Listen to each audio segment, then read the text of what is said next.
Thank you for tuning in to the Afternoon Pint. This episode is sponsored by Camilla Najat of Exit Realty, Strategy Up Business Consultants, and ISS Atlantic Security Guard Services. Enjoy the show. Cheers! Cheers! Welcome to the Afternoon Pint. I'm Mike Tobin. I am Matt Conrad. And who do we have with us today? I'm Jacqueline, the Executive Director of Thriving Together Society. And I'm Wendy, the Executive Director of Community Engagement at Thriving Together Society. What is Thriving Together Society? It is wraparound support in the Western Zone for intimate partner violence, human trafficking, mental health for men. There's a lot of gaps in our services for men's, specifically that are causing harm against women. And Wendy and I believe that we cannot support women without supporting the male population. So we opened up the Thriving Together Society in the hopes of working with those that are causing harm and challenge those behaviors, as typically our men are just not waking up and deciding to harm women. It is a learned behavior and it is trauma, generational trauma. Our men are experiencing things and there are not enough supports for them. Wow, okay. So you impact a lot there. Yeah. So so you guys help people that are in need, and this starts from human trafficking and stems into domestic violence. You really need help. Absolutely. Is that what it is? Yeah. I think it's important to highlight, too, we're in June, which is Men's Mental Health Yes, Month. it is. Yeah. I think Yes, this it is is. actually That's a right. really good time to talk about this type of thing. Yeah. So, yeah. We did talk a little bit about men's mental health with Liz Leclerc, a previous guest, which I thought was an interesting way to address the violence that's happening in the province and in the country, whereas it's so quick that people go and just be like, that guy's a monster. Whereas to take it as an approach of like, you know, he may have been a victim who is now abusing. Yes, absolutely. Is a different approach, which may be it's hard to. It's hard when someone's committing a crime and hurting people to like show them any form of empathy, but at the same time, if we want to fix the problem, that may be the right route to go. Right? 100%. Yeah. And I think like what's important to recognize is we're all humans. We all deserve the same quality of care that someone that is a victim and someone that is causing harm, they still deserve that same quality of care, regardless if you're a victim or an accused. And that's something that is really important to us because we're not going to see a difference if we're not supporting them. Yeah, and Thriving Together is an optimistic name, and the two is TWO. Yes. So Yes. this is assistance. This is help for people that are really in need, right? Yeah, absolutely. That's awesome that you guys are doing this. And I got to ask, like, what drove you? Like, I'd love to know each one of your stories individually that brought you to this. So we'll start with you. What was your story that got you there? So I grew up in care. Okay. I was a child in care in Ontario. Most of my childhood in and out of foster homes, group homes, and with my biological family. And I was also a human trafficking. I'm a survivor of human trafficking for 11 years. Wow. From what age to what age? From the age of 11. Wow. Yeah. You, Until age 20. 11. 11. You were a child. Yeah. Oh, Whoa. my God. So often for children in care, we're easily exploited because we're vulnerable. And children in care, quote unquote. What does that mean? Like foster care. Foster care, right? Okay. Yeah. So kids you were in foster care, and how in the what happened? How did this happen that you had 11 years old? How did you? I was in a group home. Okay. And I was approached by an individual that was a well-known community member, and he promised me the world. And, like a public figure kind of person? not public figure, but a community member. Okay. So someone that was coaching and doing things within the school system and was involved in the foster care system. So I respected him, and he was like, come stay with me, come see this. I'll give you a cell phone. And I needed that. I wanted a parent's love. And he was an adult. Yeah. But you know what? It's like, it's not the first time I've heard something along like that. Like there's somebody who I know whose daughter almost went through that. It started just the way you said it. She wasn't in care. She was living with her mom, and she was lured out. I think she might have been 14 maybe, but lured out, right? And basically like, we'll give you a debit card. We'll give you the cell phone. They promise you the world. Yeah, it's like stay with us and like, you can stay out late and all, like whatever, right? It's like all those things that a teenager wants to do that a parent protects you from making those mistakes. They say, you'll be okay. Yeah. It's amazing. And what I learned from that experience, because she called me just because I know some politicians and some police officers and stuff. She was like, what can I do? And I was like, honestly, I don't know, but I will talk to some people. And I called a bunch of...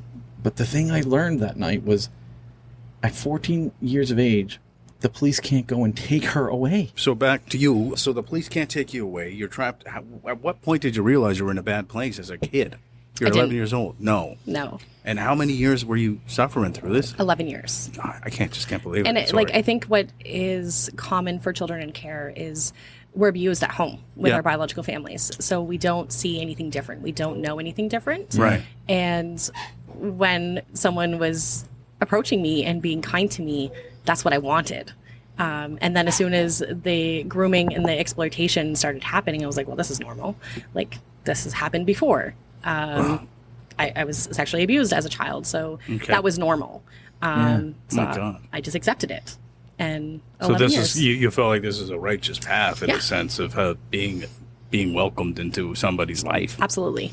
Frick. So at what point does it go from stay with me and I'll give you everything to changing that to I'm now going to pimp you out?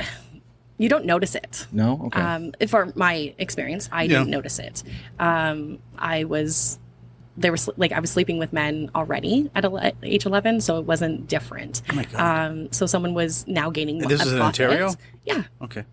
So it was I was helping them. Yeah. And I love helping people. So it was an easy way to buy me in. And as soon as I got to provide other girls with opportunities to have a life and help them, because now I'm feeding them, it made sense to me. This is heartbreaking, man. I'm so sorry to hear that you had to go through this. I mean, I know it was a long time ago. You're a friggin' warrior for doing what you're doing now. This is amazing to me. Yeah, I don't know how somebody survives that. You don't have a choice. Yeah. So what I see now is normal. And that's horrible, and we don't talk about it enough. No. And I think that's why I'm so passionate about it. I think people shy away from this stuff because it's super uncomfortable, right? I mean, it's uncomfortable for me to ask you these questions right now, 100%. Yeah. I'm not sure if it's uncomfortable to answer them, but it is I mean, I'm a little warmer than usual doing this show. I'm just like, oh my gosh, because it's, such sad stuff. And I think and I can't speak for all victims. I can't speak for all of us. But for me, I didn't realize it was a problem until I was 20. Yeah. Until you were 20. Can I ask, what was the epiphany for you? What was the day, or can you even remember the time where you said, "Holy shit, what am I doing? This isn't normal." I'm rebellious. I'm very stubborn. Right.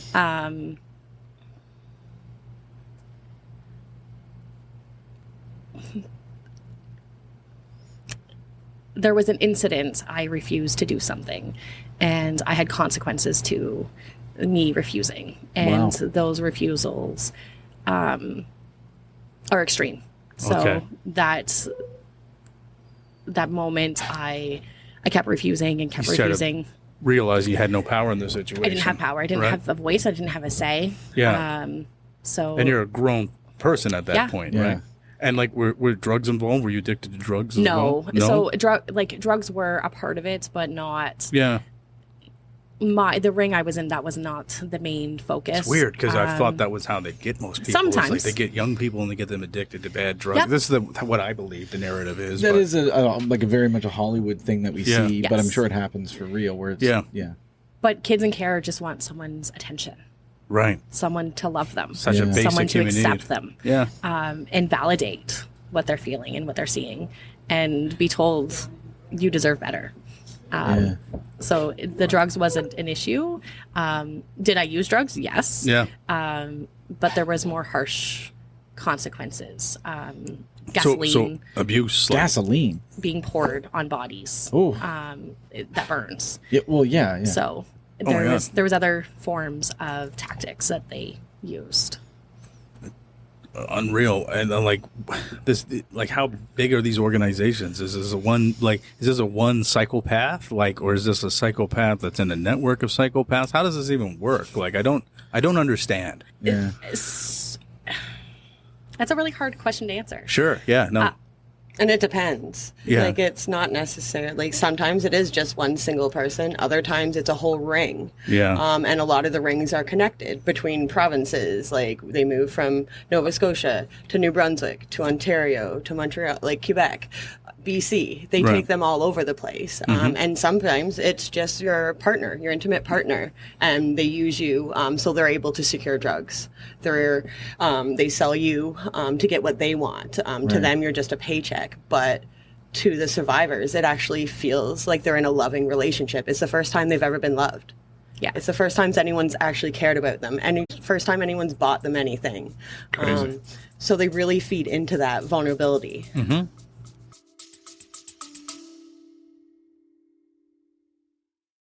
This episode is brought to you by Camilla Najat with Exit Realty Metro.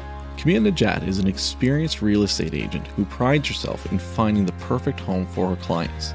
Camilla can help you with a comparative market analysis to help determine the value of your home if you're planning on selling, or help you determine the going rate for the neighborhood you're moving into. She can also work with you at your pace. You can reach Camilla by calling 902-880-8429 or email camilla@exitmetro.ca. Also, you can find her on Facebook at Camilla Najat, Exit Realty Metro.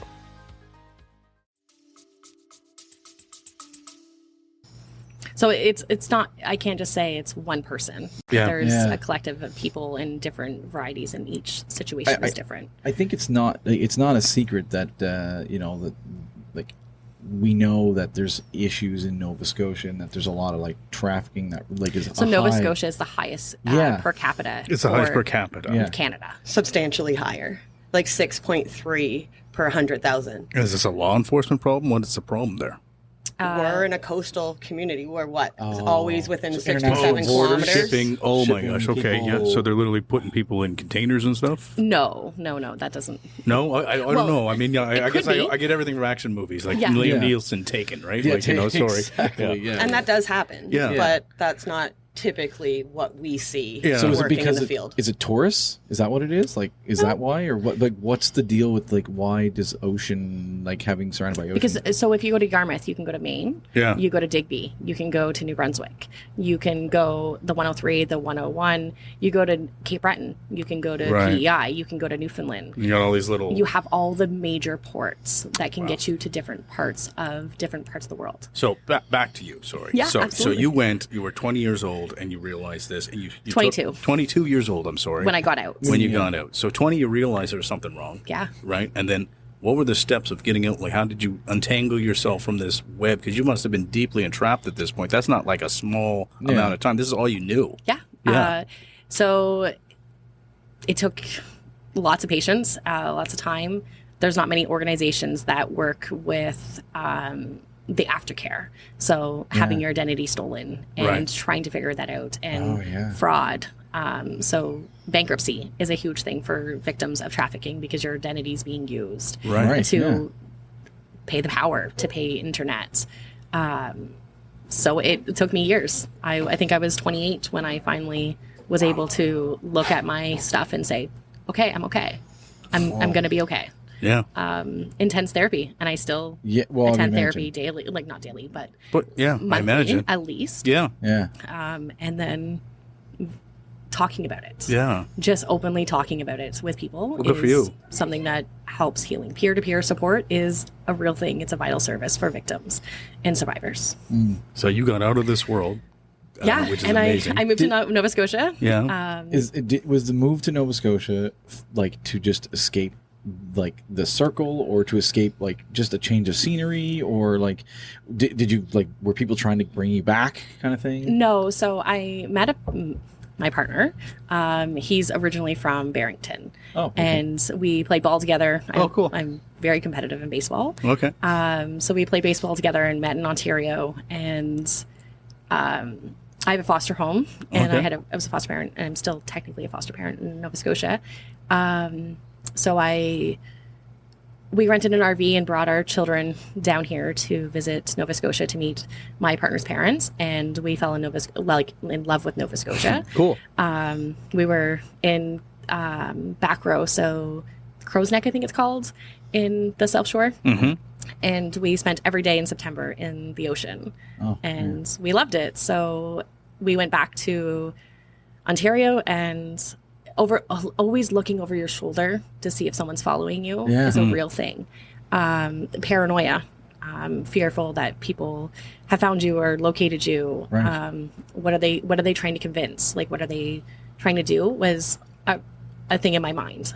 So I struggled with mental health, and I struggled with worry. So my body would respond to those situations, and it would be a trauma response. So I'd have often hospitalization, life support, because my body wasn't responding. Give away. It would just give up. Extreme stress. I've been reading Yes. so much about. I'm reading a book right now. I read a lot of weird books. This one's called Supernatural Healing. Okay, you should read The Body Keeps the Score. Okay, It's an amazing book. But what the book's kind of talking about is like living through past traumas, and like how people have terrible things happen and their bodies become paralyzed. Yeah, they live it. Like, your body is always You living just keep it. reliving this nightmare over and over again. It can actually just be worse, like over time, right? So we came in 2021 and to visit my partner's family, and then my partner's mom came down and for Christmas, and we celebrated Christmas. And then December 28th, he was like, "Let's move to Nova Scotia." And you're like, hell yeah. I'm like, okay. And I was expecting like a time frame. So he was an accountant at the time. And so I was like, we're going into tax season. Like, we're going to move probably next year. And he's like, let's move in January. Wow. I'm like, December 28th. And we moved January 28th of 2022. Nice. No looking back. You're happy you're here. Question for you, and you can feel free to not answer this, but like, what are the struggles of having a monogamous relationship with somebody after everything that you've gone through, and like, what can that other person do to best like support you? Communication. So there's certain things I won't allow in a relationship. Yeah. Like watching porn is not something I'm interested in. And he supports that, and he listens to it. We have safe words. No, he doesn't watch porn either, or just you don't watch porn. We don't. Yeah. Both. Yeah. It's a mutual thing. Yeah. Then, like, safe words. Yeah. Saying, if he's doing something and I'm not feeling comfortable, then I will say the word, and Yeah. he just stops. That's a good partner. Yeah. Great. And if I'm not interested, he doesn't force it. That's awesome. Yeah. And I lead what I want to do. Yeah. So the communication is key in a relationship after, like, being a survivor. Yeah. That's a great question. Yeah. Good question, Popped in, man. man. Sorry. 100%. Yeah. No, great question. Yeah. Now, do you mind if we ask your story, how you got involved with the Together we thrive. Sorry. Thriving Together Society. Thriving yes. Together, thank you. So Jacqueline and I are actually from the same community. Weird. In no way. Ontario. In Ontario? We did not know each other. We worked No in the way. same organization. Wow. When she came, she said the name of the town, and I was like, no. Like, you have to be kidding me. There's no way. Like, I'm trying to get was away from there. Oh, okay. So and you're you're on your just way out of Yarmouth. No, Out of no. Ontario. Ontario. Okay. Ontario. You were on your way out of Ontario. Okay. And No, so- we met at the same organization. So I was already out of Ontario. I actually lived in Newfoundland for a little bit, and then I Okay. came to Nova Scotia, and then we're both working at the same organization. I was already there. She comes in and she's like, I'm like, where are you from in Ontario? And she says the place, and I'm like, no, there's no way you're from there. Like, that's where I'm from. Now, we do have like a 7-year age gap, so Right. we didn't really come in contact with each other. I left Ontario when I was 22, so she was just a child when I left. Amazing. But it was just, and then just like that invisible string theory, where Yeah. they bring people in your life when you need them most. And then within working in that organization, we saw the gaps. We saw that we weren't able to help the people that we really needed the help. I'm actually a recovered addict. Okay. So I've been clean for 15, 16 years-ish. Congratulations. Thank you. So I come in from that aspect. I have that history. I've done Hugely withdrawal. helpful for what you guys are trying to do. Yeah. Yeah, and I have tattoos. I have a bunch of piercings. Yeah. So when people come in and they see me, it's very welcoming. They see Yeah. Yeah, themselves. exactly. I'm a version of them. I didn't have any self-esteem growing up. I'm surprised I didn't fall into trafficking. I think I was very lucky not to. I lived in a country, rural area in Ontario. And then, we just kind of crossed paths. even before I started working where we worked, I was actually homeless and pregnant, and just had left a domestic violence situation with my child's father. So I was fleeing that.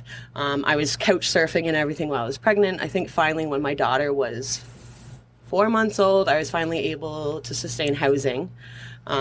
So it was rough I think I left him when I was 6 months pregnant. Were you here in Nova Scotia or still in Ontario? No, I was in Yarmouth. You were in Yarmouth, okay, at that time, okay. So it all happened here. And then I'm like, I need to do something. I need to help people that are like me, people that have always felt not the same as everyone else, a little bit different. I'm very unique. So I'm going to go take social services. So I went to NSCC.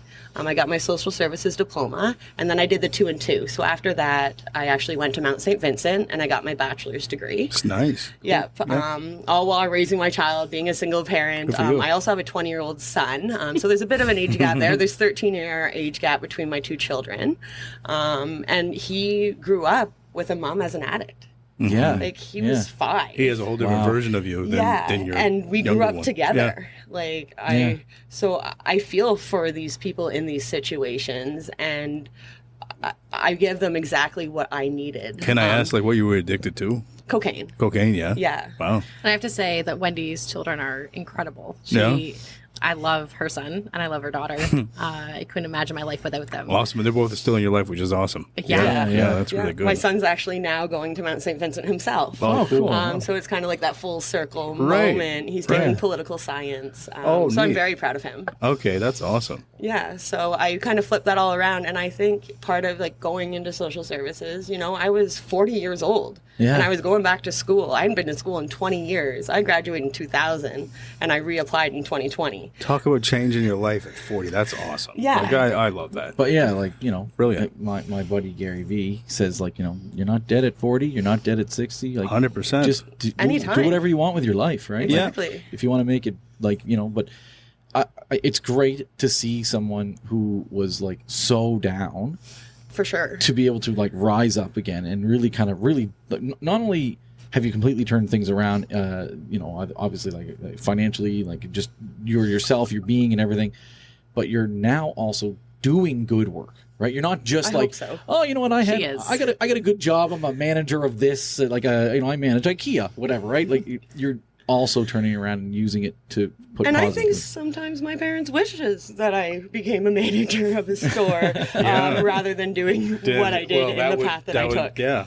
Gee, yeah. What I think it's important for both Wendy and I both is to create an organization that we needed, that we didn't have. And you have, and the good thing is that you each have experiences that would support, they're very different experiences. Yes. But you can help more people than if you had both had the similar experience, right? For sure. The yin and the yang, kind of. Yeah, I think it's really cool. I've noticed, I've seen in a lot of smaller communities now, these are the ones that are struggling the most.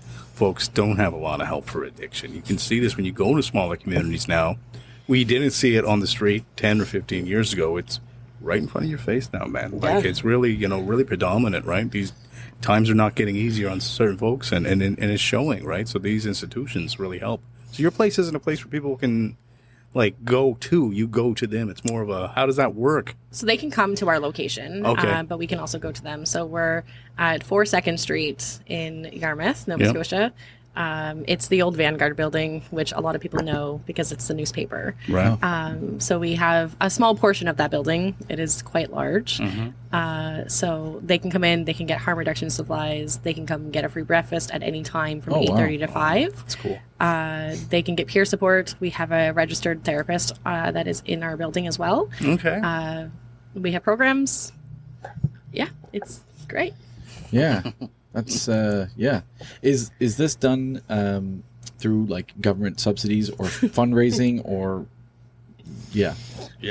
Funny you bring that up. We're actually completely funding it ourselves currently. No way. How? So if anybody has any money honestly, out there. how? Not to be rude, but how are you funding it yourselves? That's insane. It's a struggle. And we just had a few meetings with some cabinet ministers. So you being guys are we're going around asking people hat in hand to help your community out. Yeah. Yeah. Wow.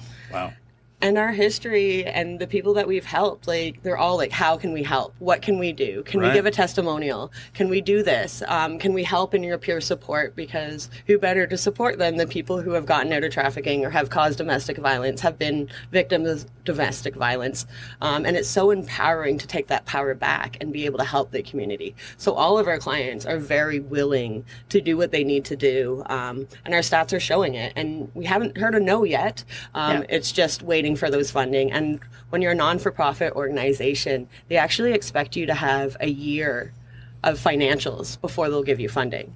Well, how do you make it through a year? Right, exactly. In the not-for-profit world. Yeah. So our breakfast bar is actually provided by Parents Place, which is another community-led organization within Yarmouth. So they offer that. Mainline actually does our harm reduction supplies. Okay. And then the two of us. So people can come to you if they're to get out the. They can get syringes. Thank They you. can get cookers. They can get pipes, like crack pipes. We also have test strips. Most of the test strips are normally used by like what I call the weekend party or someone going to a rave.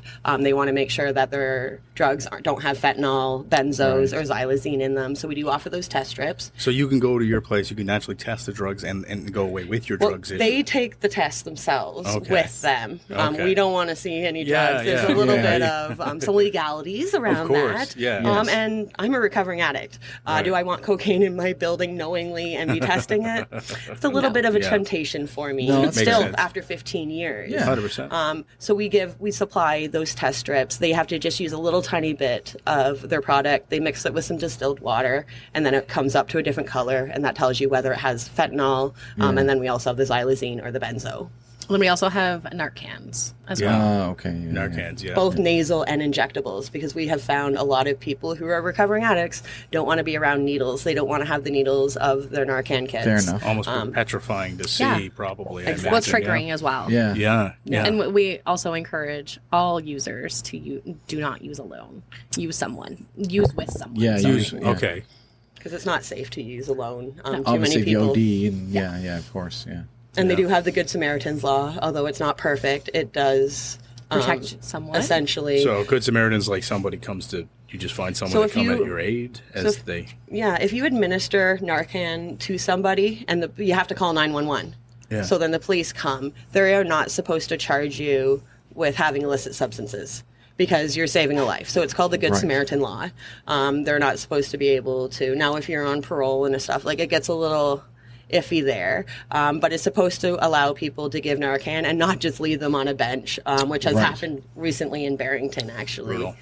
Brutal. So they want the people there. They want to be able to know how many times have you administered, because a lot of people Yeah. think you administer once and they're good. They're just going to come back to life and they're fine. That's not the case. Depending on the amount of drugs in their system and their ability to how long they've been using drugs, sometimes it takes 10, 12 kits Holy smokes. to bring them back. And they're Really? giving it to the ambulance in an IV line and Holy just cow. constant Narcan.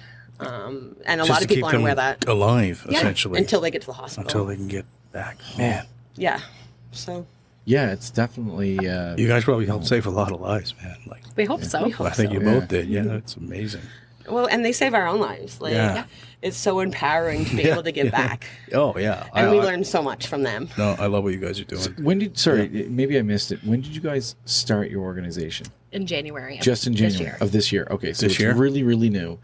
And so so basically, we need to make sure that we really annoy the government to make sure that you gotta get. Please. Some We are funding. doing that too. Yeah. But the more the better. It's hard Well, for them not to listen. Tim was on our show and he wants to come back on. He actually he asked if he can come back on. So Yeah. we'll Good make to know. sure. And maybe AP, I think this should be our next fundraiser, bro. I'm like, Yeah, it's just, we'll get something to work. Yeah, Yeah, put something Tim on the going on. hot seat. Yeah, Ask yeah. him. we will. No. Yeah. Yeah. You guys brought a duotang. You did, yeah, you came with homework. I'm not making fun of your duotang. It's just you guys have some stuff you want to share, and let's go through some of these topics and stuff. I'd rather see what you guys wanted to share with us today. So please. Well, I think one of our biggest highlights is the intimate partner violence. Okay. We're in an epidemic in Nova Scotia. Yeah. Yeah, Liz Leclerc, I think, is taking this on massively right now. Yes, Yeah. she is. So men are causing harm, Yeah. and our women are suffering. And we're not going to see a change if we don't have a system in place. And we're reactive. We're not proactive. When you guys sit there, I mean, and pontificate or whatever, how you figured it out, like, why is it becoming a bigger problem? It's such a weird thing to me to see, like, these types of behaviors not going away. So they're not going away because they're not being supported. Right. How does someone get help? This episode is brought to you by Strategy Up. Strategy Up is a business consulting firm led by Mark Zerka, who has over 20 years' experience in building commercial strategies that will up your game, organize your teams, increase your productivity, and grow your business. Whether you're a construction company looking to grow your revenue or a busy restaurant owner just trying to keep the doors open, Strategy Up can help. Strategy Up's boutique-style consultations will help you improve business process across nearly any industry. Being a successful entrepreneur does not mean you have to be an expert in everything. Strategy Up specializes in building a relationship with you. Once pain points in the business are realized, Strategy Up will introduce process and technology that will power up your game to the next level. A successful business requires investment. Your next step towards growth starts now. Email info@mystrategyup.com for a free business discovery call. Up your game with Strategy Up.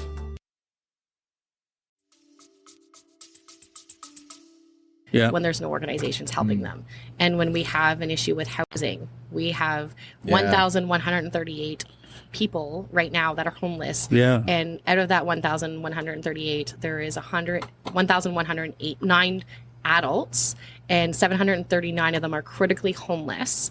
And then we have 123. What does critically homeless mean? They're continuously homeless. Okay. It's not like new. Okay. And there was a rise since 2018. 182 increase in rise of homelessness since 2018 in Nova Scotia. I also did hear, and you can let me know if this is true, but I also heard that the reason, not the reason, but like part of why we're seeing an increase in this domestic violence is because of the housing shortage. Yes. And literally, like women are like, I have literally nowhere to go. They don't. Right. So they basically just suffer it out. Yeah. Right? Well, and then the poverty, rates of poverty in Nova Scotia is so high, and our minimum wage is one of the lowest in Canada. Yeah. There's no means to get out. And we're seeing the increase because women and men are now having to work to be able to make the basic needs. And then our men are struggling and not having mental health support. They're weighing the world on their shoulders. They have nowhere to let that anger out, let that frustration. And you guys weren't taught how to deal with your emotions. You're told to man up, wipe away your tears, no crying. Yeah, I mean, I think it's a little bit easier now. I think parenting today is not as man up as it might have been, and even my generation or definitely generation. But look at the me. people that are harming women. Yeah. The statistics right now, how many older generations are dying. It's not something that you're like 22-year-olds. It's the 87-year-olds. It's the 67-year-olds. Yeah, that's what I was going to say. Like when you look at a lot of the So the domestic violence abuse, cases are higher, older people? yeah, older like, generation. like 40 and up kind of thing. Yeah. Oh, wow. Yeah. Okay. So it is I didn't know that. it is like us, Yes. who our generation where basically it was like you know you're not allowed to have emotions outside of happiness and anger, right? And Right. so where are you releasing that? You're taking that home. You're stressed about bills. You're stressed about your mortgage. You're stressed that you can't buy a house and you're paying $2,100 for a 2-bedroom apartment. You can't make your car payment. Oh, yeah. You can't take care of your children. Your children are being taken from you because you meet the poverty line and you can't support them. So where does that all come from? That's anger. And we don't have healthy coping strategies for them. So that's kind of the problem. And if we're not, It's okay. No problem. I'm getting over a little bit of pneumonia, so Oh, okay. Just don't share it. No, just it's not contagious. You're no, fine. so I think we need to be talking early intervention rather than being a reactive approach. It's a proactive approach. Wow. Do you see it like just based on generational like kind of stuff like Generational trauma? well there's that too, but I mean like with it being the +40, like do we see anything in terms of like, oh, there's hope because these kids who are 25 No, because right they're now. growing up in that home. Okay. They don't that's know it. different. Yeah, so they're growing up with the 45-year-old.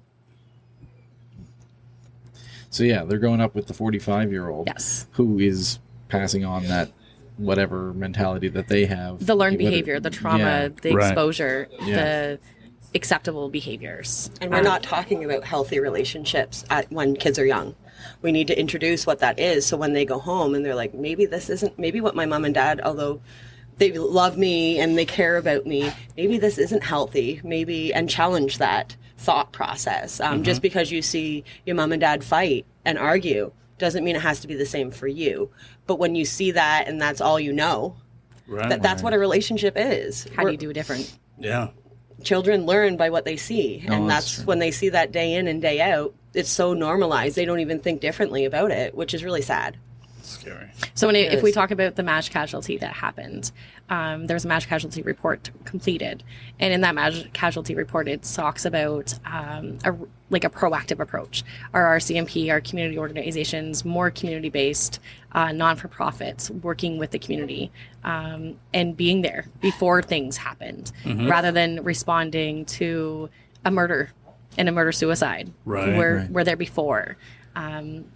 Yeah, but all those incidents that were reported to police about, there was a lot of signs that guy was a bit wacky. Yeah. Right? I mean, And just put it gently. He struggled. Yeah. And not to dismiss the families that have been affected by it, because I wasn't here, and I can't imagine how they felt.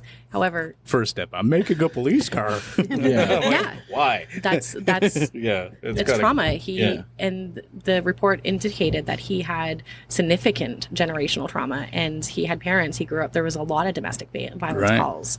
But I think, I think in his case, I think his level of success probably made him a little less looked at. Yeah, absolutely. Yeah, that's the thing. Yeah, a respectable, quote unquote, Yeah. businessman, Professional. in the Businessman. professional community. Well, and I think Yeah. it highlights the intimate partner violence, the RCMP officers that have killed their wives and then killed themselves just in recent.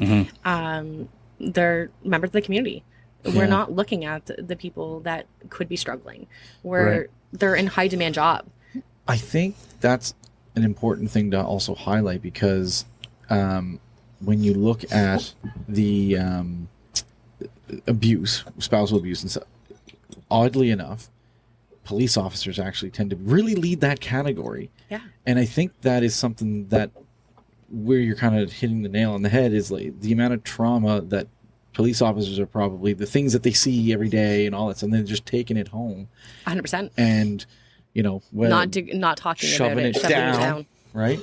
And yeah, so they're just shoveling it down, and it turns around to not being emotionally intelligent enough to handle it the healthy way. Absolutely. Yeah. And they're not being taught it. So Yeah. how do you change that? Yeah. Well, I mean, the thing is I think a lot of men don't take the first steps in trying to figure themselves out when they face problems or dilemmas and stuff. So But where would you go? where would you go? Your doctor? So if you're going to go to your family doctor. You could go to your physician. And couldn't you? what are you going to do? Well, you would just tell them I'm having weird feelings, thoughts, whatever, and ask to be put with someone, right? Not a So- psychiatrist. Then typically I mean, that's maybe a I'm 4 completely to wrong 6 here. 4 to 6 months wait list. Right. 4 to So- 6 months. Well, Yes. yeah. Well, you went through the ADHD. I went through thing. the I'm going through ADHD it. thing just recently because 18 months. Yeah, I'm on I an waited. 18-month You know what? waiting list. Actually, I shorter. waited. Oh, you're on a list. Significantly shorter. I just got my I went and asked for it in April, Yeah. and I'm getting it my test done in October. You're in Halifax already. Yeah. I'm in We're in Halifax. Yarmouth. Yeah, Okay, so I was about 6 months wait too. Yeah. And from there it was pretty quick. Once you got the test and the diagnosis was super fast. But it is so funny because as a guy, you're just like, you start to wonder, like, right now I'm at a stage where it's like, do I want to take, drugs for this? Right. Or do I not want to take drugs for this and try to just get any kind of cognitive behavioral therapy in natural ways? Like, I find... Dialectical behavioral therapy. Pardon me? Dialectical behavioral therapy. Okay, dialectable. Dialectical. Dialectical? Yeah. Yeah. DBT. I don't know, man. DBT, I'm much just trying easier. to figure this out. To be fair, though, Anyway. even though it may be 6 months, like, you know, for that in Halifax, I think it's still But- 6 months of, like, potential abuse and things Yeah. like that. Well, that yeah, could if you look at spiral that in, in an right? abuse situation, 6 months is a pretty scary window, Yeah. right? Like if I was, you know, that was 6 months where I actually bring And- physical harm to somebody. And for a male, what organization are you going to go to? I have no idea.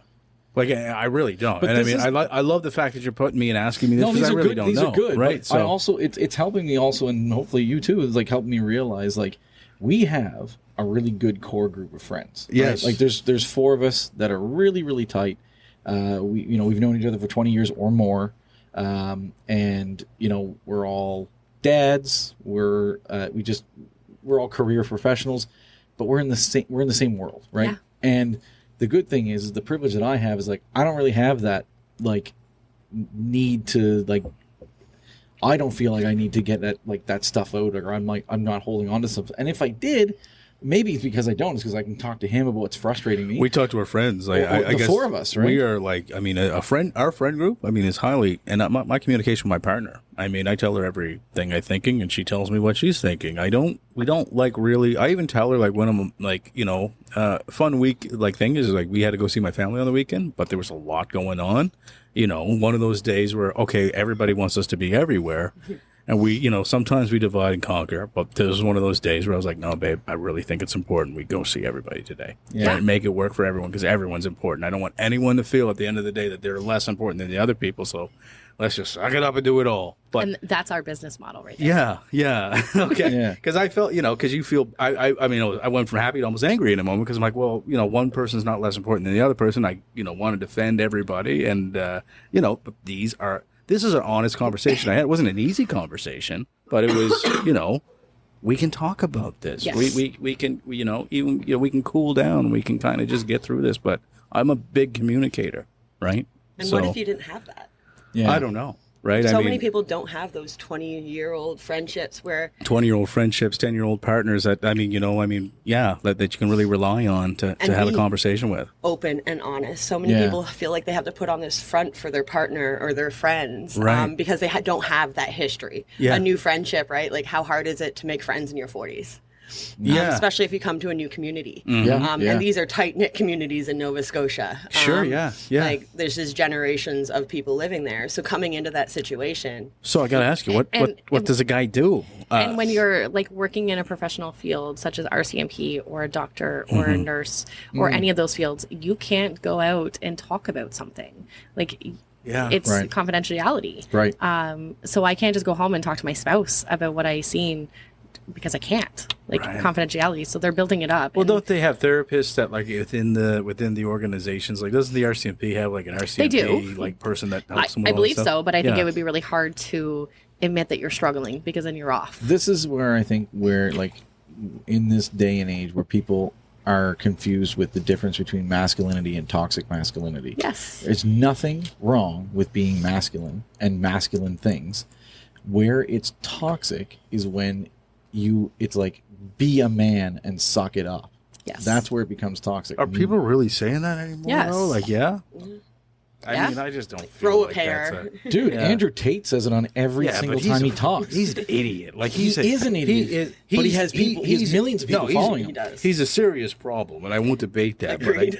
But I don't think that. Like, I think that I don't know. I do give men a lot of credit these days that most men aren't thinking like Andrew Tate. I don't think they are, but maybe I'm wrong. They have to be at some point. Yeah. Because why are they following?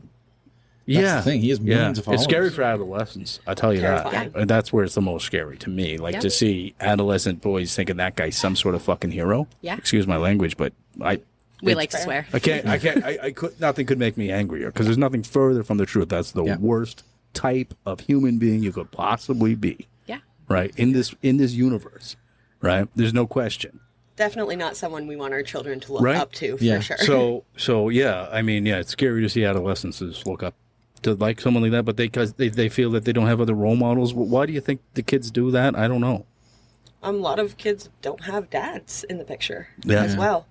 So they see this guy with millions of followers. Yep. They want that quick buck, and he's rich and he's famous, and he can say whatever he wants, and no one really bats an eye, honestly. Like, there's been a few little things. He's been arrested and stuff. He's been in jail for human Human trafficking. trafficking, yeah. But that's not talked up as much as his other stuff. You see all these clips of all these things, anti-feminism things that he's saying, and these kids are listening to it and gravitating it and be like, I want to be just like him. It's Right. like looking at Gretzky. Yeah. Like, I was a hockey player. I idolized Gretzky. Can you imagine if it was Andrew Tate instead of Gretzky? Right, Like, yeah. that's just, it's so easy to fall into that trap. And everything's on the digital age. Our kids are glued to their tablets. They're glued to phones. People aren't Yeah. able to monitor That's a whole other exactly. thing. Yeah. And they're so smart. They can get through parental locks at the age of 7. oh, yeah. Like, I know I'm that. like, I pay Yeah. my 6-year-old my phone. I'm like, how do you do this? Yeah. Like, But how do you keep hacking the password? My kid found it in a mirror. She saw me putting it in Yeah. and basically guessed the passcode. They're the next day she had geniuses. it. Oh, yeah. This actually goes to your point about pornography, right? And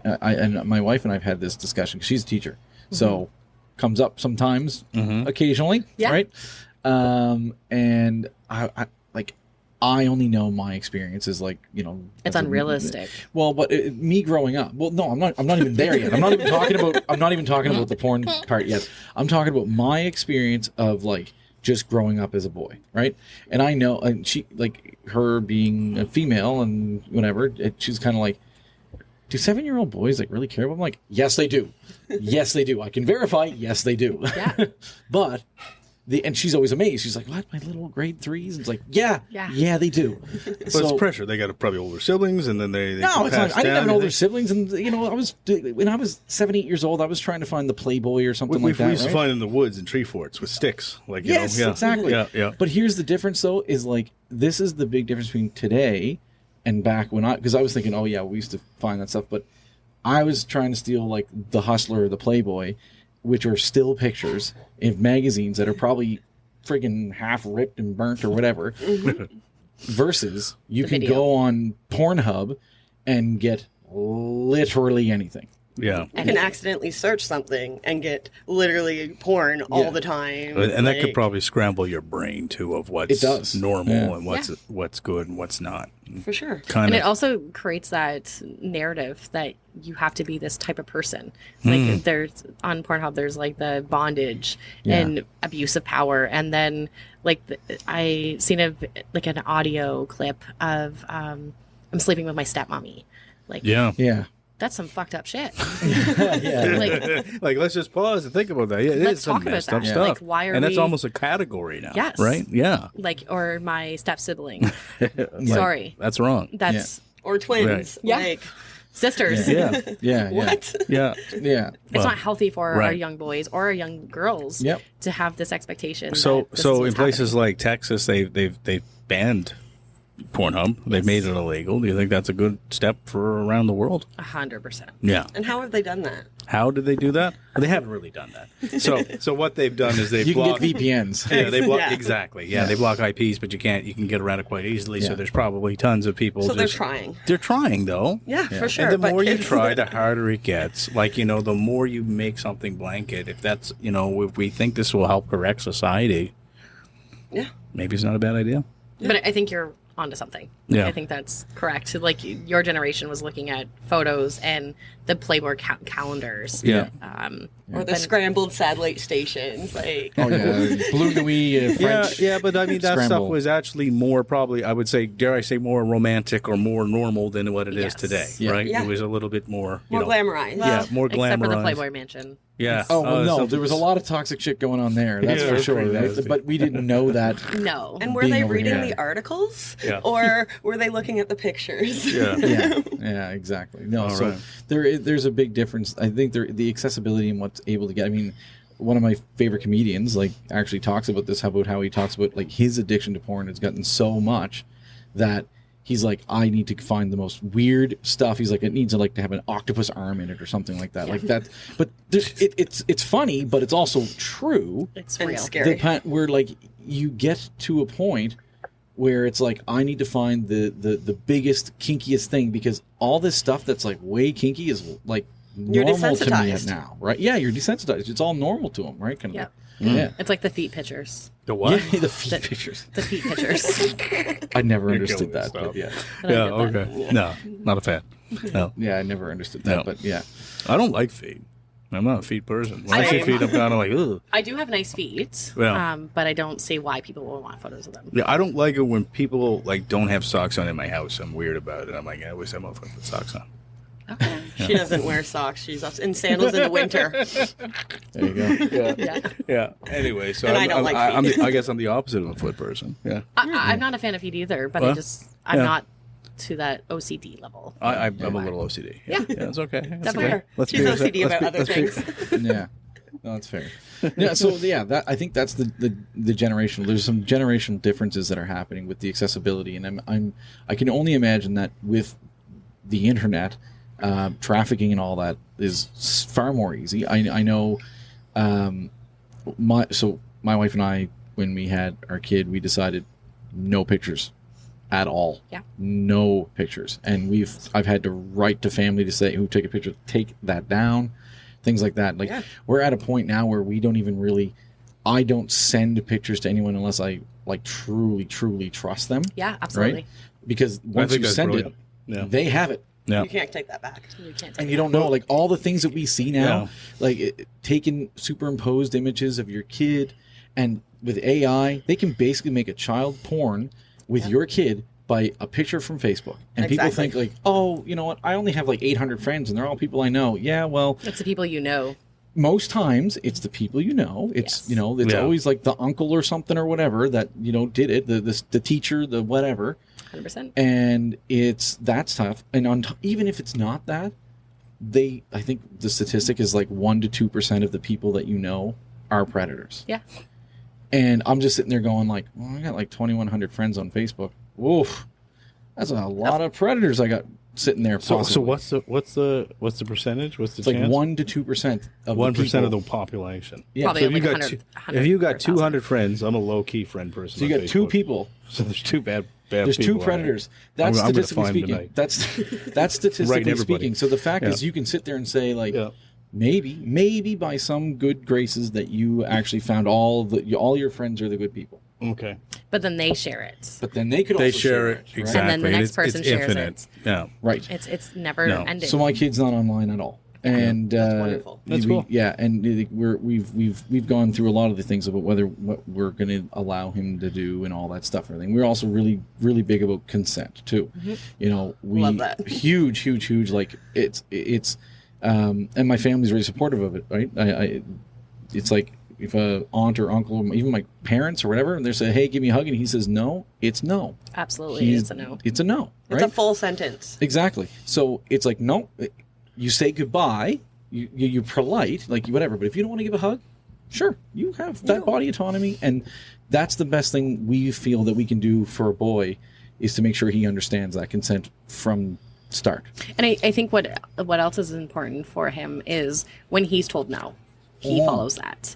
It's not just for his body; it's for everyone's body. Well, and that's, yes, that's what we're hoping he understands. And we give you that grace, you have to also give that grace. 100%. Something, right? So Yeah. that's the idea. And it's early intervention. That's Right. being Yeah. proactive Yeah. rather than reactive. Yeah. Talking about our body parts and calling them the way they are. Yes. It's a penis. It's a vagina. Yep. Those are okay words. We Yep. don't need to call it a cookie. No, It's very the- inappropriate. Honestly, yes. That Yeah. sounds weird to me. It's honestly. disturbing. Yeah. Same. Right. So it's at one point did we get to the point where we just can't say normal words in the English language? Well, right? I don't think we've ever I didn't grow up talking about a penis or a vagina. That wasn't No. that I wasn't still talked don't. about. I do die. Yeah. yeah. It's always like a hoo ha or the birds JJ and the bees. or the birdie or whatever. the birds and the bees. Yeah. We don't call it as it is, Yeah. and so it becomes foreign. Yeah. It's not something we talk about, and a lot of people think it's like a derogatory word. Yeah. It's not. Yeah. It's part of our anatomy. Exactly. It's And I think Yeah. in it going into talking about anatomy and consent, if we're talking to our younger children, those that are in foster care, that are vulnerable, disability, poverty, we're teaching them the red signs, like the red flags, and Yeah. of human trafficking, of intimate partner violence.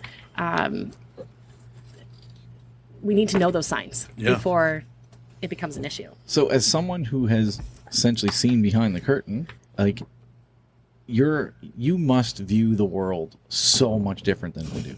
Probably. Because, Probably. like, not just from an abuse standpoint, but just because of the way you obviously probably see signs more than I would ever see. Like, there's probably people and things like that you pick up on. I will, if I drive by something or see something, I am the first to pull over. I will call 911. I don't hesitate. I will stop. Recently, I seen a person yelling and ran across the street and I almost hit them. So I immediately stopped. I'm like, "Are you okay? Like, do you need me to take you somewhere safe?" And they're like, "No, I'm going here to this location. I'm in a transition house." And I'm like, "Okay, let's get you there. How do we get there? Like, what are your names?" And I gave my contact number and said, "Call me anytime." Like, and I made sure that person wasn't there before I left them. Like, they weren't in the vicinity, so I was leaving them safe. And I'm always on alert. Good for you. How and for yourself, like, how going through the addiction and knowing what people are going through, it's like, how, well, I guess it's a question for both of you, really, because how do you manage like wrestle with having this, like, I don't know how to rephrase it, but like, basically you almost feel like it's like a savior complex or something like that, where you're trying to save everyone and it's hard to do. I want to. Yeah. I want to save like, everyone. But that's what I mean, though. Like, how, knowing how I would be, it's like, I want to help everyone, and when you can't, I would imagine weigh on, because you guys more than me, because you guys went through things that I haven't gone through. So I can sit there and be like, la-di-da-di-da, like, I'd like to help people, versus what that person's going to go through tomorrow if you don't help them today. I think it is survivor led. We're looking at it in a different lens. We're not looking at the lens that someone hasn't experienced. So we see it in a different frame. If we're helping one person, that's enough for us. Obviously, we want to help as many as we possibly can. But we help that one person, it leads to another person. And it's planting that seed. And we use honesty. We're compassionate. I tell them really how it is. We call people out on their shit. We're like, "Man, like, you need to get it together. You need to be able to do this. If you can't, let us know so we can support you in that." And at the end of the day, it's up to that person whether they want the help or not. But we let them know it's 100% up to you. It won't hurt our feelings. We are here if you do decide at some point that you need the help. Well, and so you would really know, as being a former addict, that, like, at people who are living in addict. She is she's an addict. Recovering addict. You're always an addict. Once an addict, fair always enough. an addict. So it's one of those things where, like, you would know that you have to have be firm with them, right? Because an addict will lie, cheat, and steal to get what they want, right? I definitely have. Yeah, right. And and letting them know my story. Like, I don't shy away from sharing my story. I let people know where I come from, and that there is an example of resiliency and change. You don't always need to be in that life. Like, I did some pretty fucking shitty things. I was lucky to never get caught, as many of us are. I think many of us have done things that we could have went to jail for. Whether it be petty theft or something silly. I'm very firm on that. And so there's no, like, I'm not better than you. You're not better than me. Right. We're on the same page. We're all the same people. And we're all human beings. We make mistakes. And just because you make a mistake doesn't mean that that's the mistake that for your life. Right. You can change. I love that. This duotang is packed. Packed with great stuff. Like, enough stuff that I would love to put all of this on our website for you folks. So hopefully when this episode comes out, if you can send me a Word file or whatever they call it. PDF. I'll put this on there. Tons of great stuff. I wanted to go over kind of the conclusion page, the last page, and then I really want to get into our 10 questions, right? So I'm going to just kind of start these off, and you're going to help me out with the end of them, okay? Oh, great. Make it a bit of fun. I don't want to do all the talking. I'm far too lazy. Empathy and education. Empathy comes from a place of compassion. Yeah. So if you're not showing empathy to someone that is struggling, don't bother talking. Just Right. keep walking. Normalize these conversations about human Normalize. trafficking. Yes. And education is power. Yeah. If we're not talking about it, we're not making a change. Listening to survivors. Yeah. That's where the power comes from. Yeah. That's where the education comes from. And being part of the conversation. Like you men right now, you're talking about your emotions and your assessments, and that's not common. Like that's not something we see. Well, I know we're uncommon dudes, but like, but for We're a real, rare breed. This shows Same. help. This show is a form of our therapy. If you Absolutely. want to have, I mean, really, if you want some good therapy, sometimes gentlemen out there, start a podcast, right? Yes. Because Yeah. start talking to people and having honest conversations, and just put your real self out there, Yeah. right? 110%, because you will be so surprised by the conversations you have if you're just Honest yourself and real. honest and real, right? Yeah. And that's why I love this conversation, guys. So thank you. Yeah. You, Wendy. No. No coffee. Just teasing. Support solutions. What would you say about support solutions for your organization, for organizations that do what you guys do? What can we do to help? Talk to people. Talk about it. Like Jacqueline said, get the word out there. Be supportive. Let them know. Call them out on their shit. Be real. Donate. Donate to organizations. Make a difference. And you making that phone call saying, I think my neighbor, there's some really weird things happening. She's leaving at night with some older men.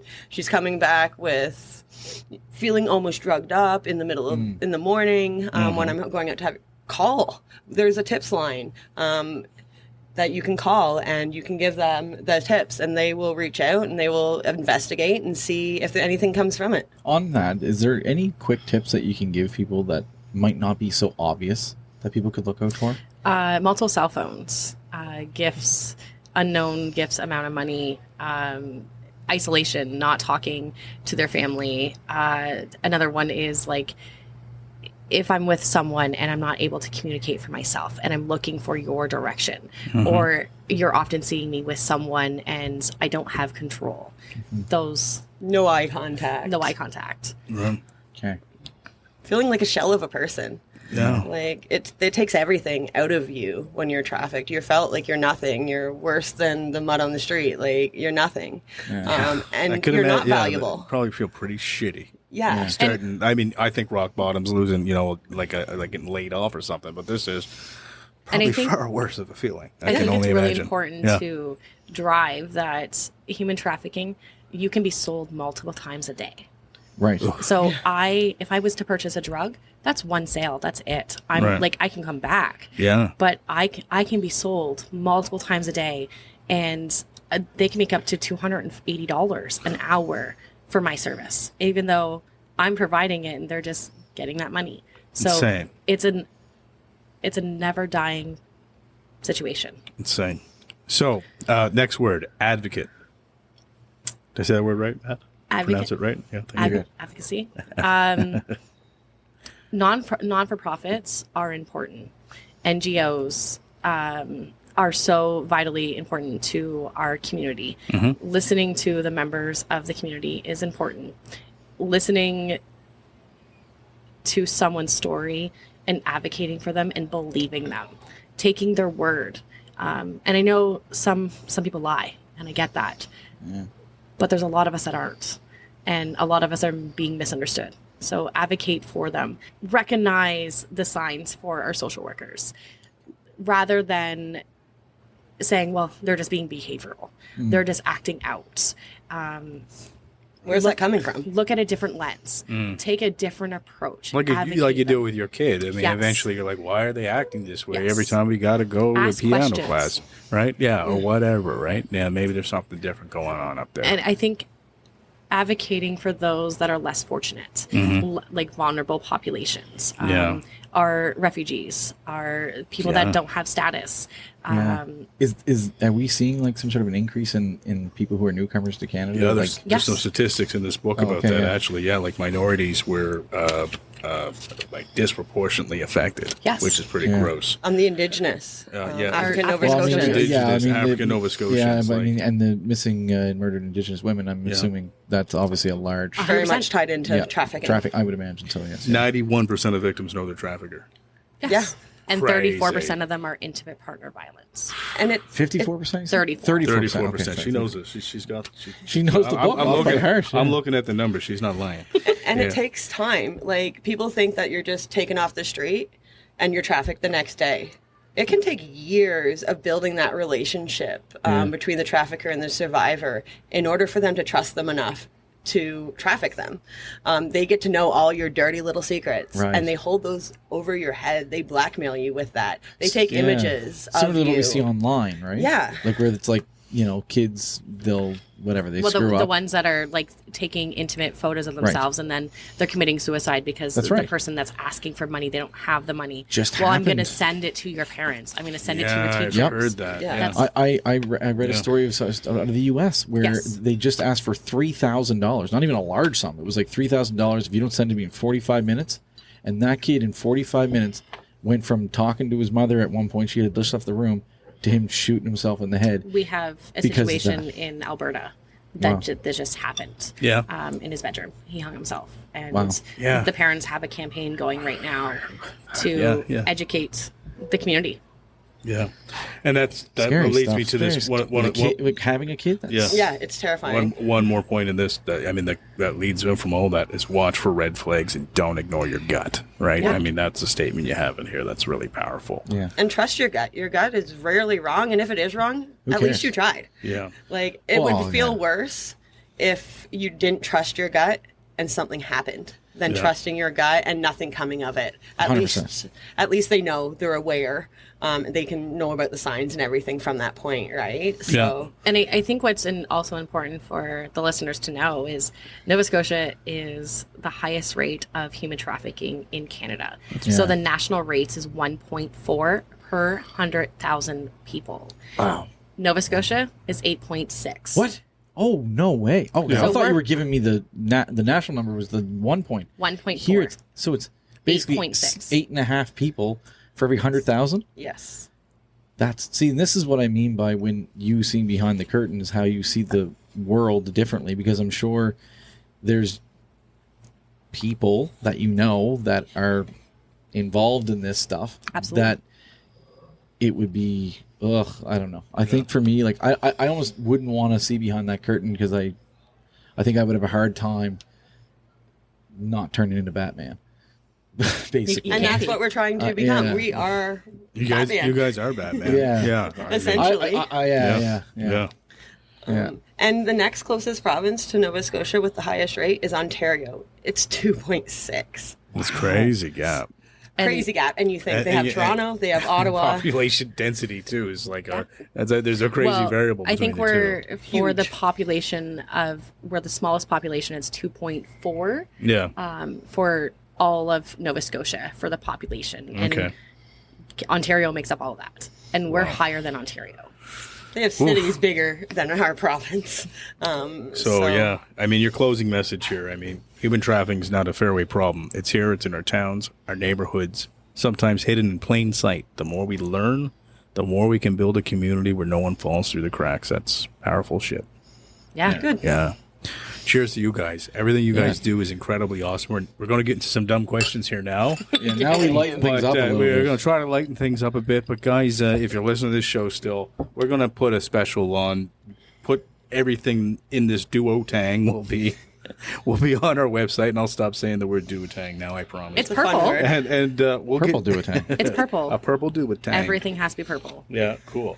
Well, I mean, I thank you guys so much for going on. You can take this. Yeah, Oh, with the okay, cars. cool. All right, cool. Well, I could just probably copy that with the picture thing and copy. Maybe just easier for me to send it to you. Or in just PDF. send it to us. Yeah, thank you. Yeah. Yeah. Okay, cool. There you go. All right. Problem solved. Getting into the next bit here now. We're going to find our 10 questions. I got it right 10 here. questions. Do you want me to put it? Do you want The me to first question is so stupid and light. It's going to be, this will be a complete palate cleanse from everything we've asked. Okay. But some of these are actually back related to what you're here for today, though, too. So it's a bit of a mix. Okay. but not the first question. Yeah. Why don't you ask the first question? All right, I'll do the first. So it's for Wendy. We're throwing this out to you. This is a lob ball.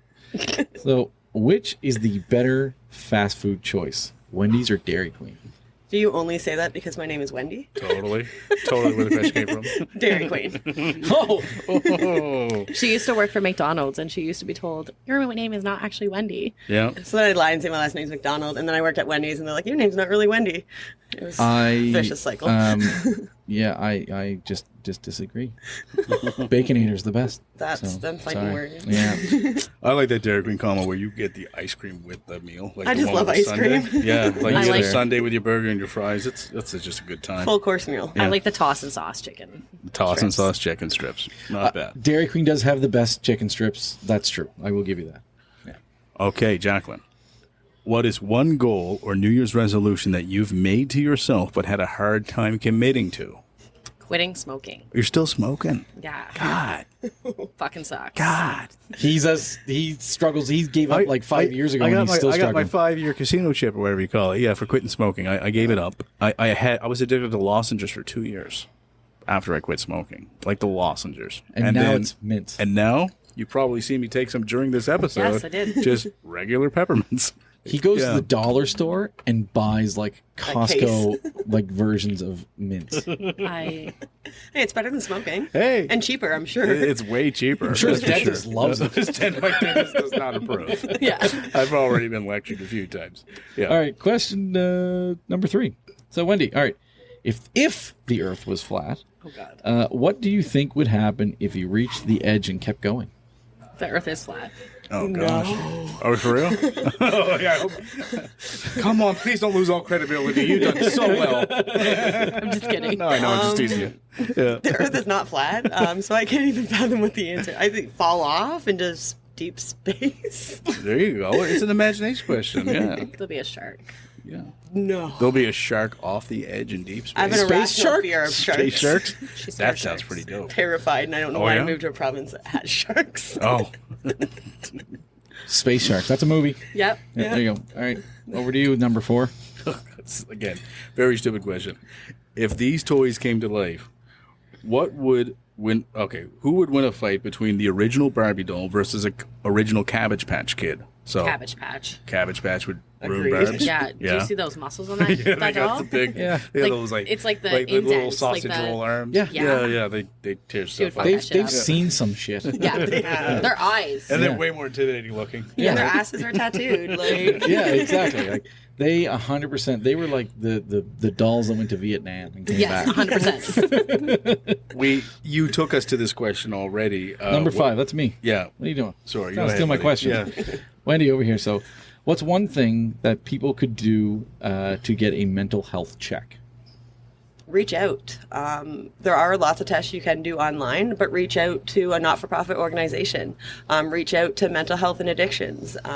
Do what you can. It is important to keep your mental health in check, and do it sooner than later. If you start to feel like you're getting a little bit more irritable, a little bit more annoyed when you come home, that's the time to check it out. It's not the time when you just can't take it anymore. Take 'Cause if it's- responsibility and do it so quick. Exactly. Do Before it it's as- too late, because then you might be slipping. You might be losing it. Exactly. I also think it's important to say you're not alone. Yeah. The person that you're calling also struggled at some point, where the helping field doesn't just help people because they like it. We're not paid properly. Yeah. So we're not being paid right now. Yeah. So I think that speaks volume. Yeah. So you're not alone, and there's people that want to help you. Yeah. Okay, number 6. How can you see the signs of addiction in yourselves and others? This would have been a better question for you. We always joke because we can tell what people are on. Yeah. We can tell by their eyes, their behavior, Tell which one, yeah. their reactions, their body responses. Yeah. Financial trouble, lack of communication, isolation, erratic behavior, panhandling. And some of these symptoms were the same for human trafficking. Yeah. How to identify signs. It was On it was in isolation. here, yeah. Isolation. Yeah, isolation, yeah. All right. So, Question number 7. This is for everybody. Anyone can answer this one. Or both, both. technically, yes. So what was your most favorite movie, TV show, movie, and book? So those, yeah. So The we got- X-Files? No. It was just pick one. Oh, Sorry. pick one. I didn't Oh, write okay. that very well. Yeah, you didn't write that very well at all. So I was like, I just give you answer all all of them. Okay, go if you for wanna, it. Go if you ahead. want to Yeah. rattle them all out, you can go for it. Or if you just got one you wanted to pick, this is an easy question. I always love the X-Files. Again, I was born in the 80s. Grew up on that. Love David Duchovny, first heartthrob. Love Scully. Yeah. Fair. I didn't like Scully's. They got in a relationship, and that was kind of the end of the show for me as a child. But I can remember going home and putting on Fox on Friday nights, being able to stay up past my bedtime to watch the X-Files. And it was very much like Mulder was someone who was not part of the FBI. He was very isolated. He was kind of put down into the basement because he had these weird thoughts and feelings, and he said he was abducted, and his sister was abducted. Go back and check our episode with Dave. I was going to say, A did you have David Duchovny? investigator. no, the paranormal investigator we had on. The Elliot gentleman. Van Dusen. Elliot Van Dusen. He was an RCMP officer and then took his RCMP training to investigate. He's the aliens real and life stuff. Mulder. Yeah, Real he's the deal, real life right Mulder. here in the Maritimes. Right man. here in Nice Wow. try. Yeah, I'll we had a definitely fun look chat into with that. him. Yeah, he's really cool. Yeah, that's awesome. So you have the list apparently. You to have the go list? for it? She knows So I don't know everything. My favorite show would be Law and Order Special Victims Unit. Olivia Benson. Okay, fair enough. Mariska yeah. Hargitay. Way to decompress. Not. Fucking amazing woman. I love her. My all-time movie is Save the Last Dance. Julia Okay. Stiles. Okay. It's a tough choice. Those dancing. I don't think that dancing was great. That I gotta be Julia- real with you. Like when you see her dancing, it's kind And of like her little like- nose hip, like her hit to her nose Yeah. when Sean comes in. Oh, that's like You like that? I love that. Oh man. It's powerful. Yeah, we're not on the same plane there. I've never even seen that movie. I didn't I've see seen it that either. movie. I didn't watch it. And my favorite book would have to be The Hunger Games. Okay. Okay. I saw the movie. I love Yeah, the I movie. saw the movie. You should read the book. The Yeah? book is better. The book's better. You Yeah. should never watch the movie. I'm gonna be honest with you. I'm never gonna read the book. I hate reading fiction. I appreciate your honesty. Yeah, hate reading fiction. I do. Only nonfiction. Only books I read are nonfiction. I like biographies. Yeah? But Yeah. Hunger Games. Memoirs. I'm going to try to read a fiction book this year. It's been a while. I'm Hunger a Games. big nonfiction guy. But what I have right now to read next, it's pretty nerdy, but it's like Star Wars after The Last Jedi. It's like, what happened? Like, what happened to Luke? Because they made that movie, and then all of a sudden Luke was just this old guy in a hill drinking like the breast milk of some weird animal. Yeah. And you're like, what the heck happened to Luke? Like he went out as a boss, and I want to know. So I'm going to read that. That's going to be my only fiction book this year. The rest will be nonfiction. I don't know if you asked about singers, but Celine Dion. She's pretty awesome. No, we She's- did not ask about Well, singers. I'm going to tell you anyways. She is my is number being fun. one. Yeah. You know what? I'm like, I go back and forth. Like, is it Celine or is it Whitney? That's the goat. I don't No. know. I'm like back and forth. Whitney can't sing in French. Whitney has a wicked voice. Okay, Powerful. is that a criteria? Like, I can be like, Celine can't sing in German. Like, I'm on Team Whitney. Just Fair. 'cause, yeah, her voice was crazy. We are in a province and we're in Canada. We have No, I two know. languages. I understand That that. should be recognized. My wife's from Quebec.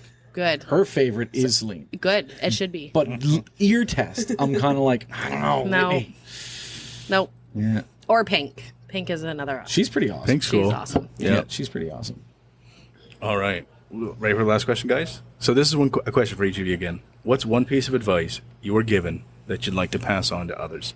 If you've given this advice from anyone at any point in your life, you don't have to say who that person is, just the advice you were given, and you thought it was like, that was impactful, you've internalized it or whatever.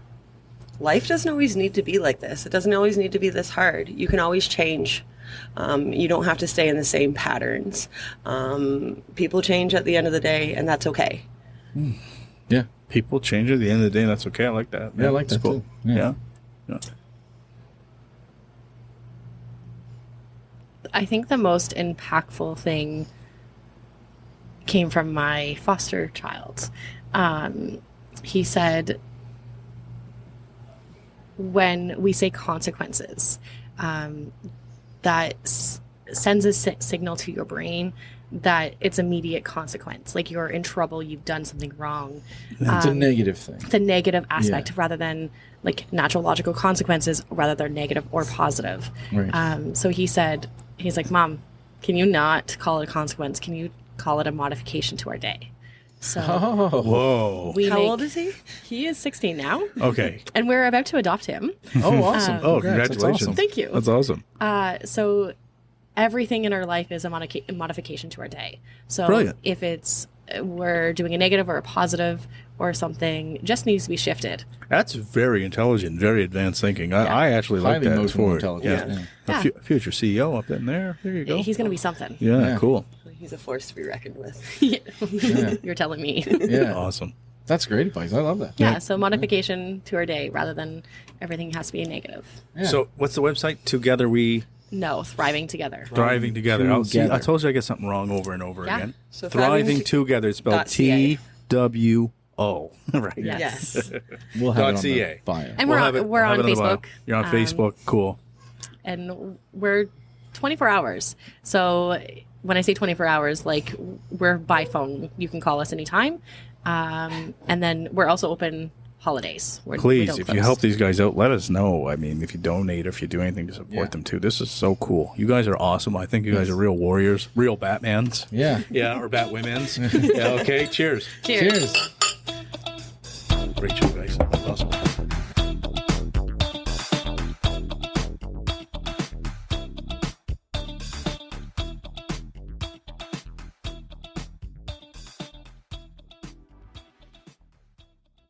Thank you for listening to The Afternoon Pint. We are an independent podcast and we need your support. Please take a moment to hit that like, follow, and share button. Email us if you have an idea or suggestion for the show.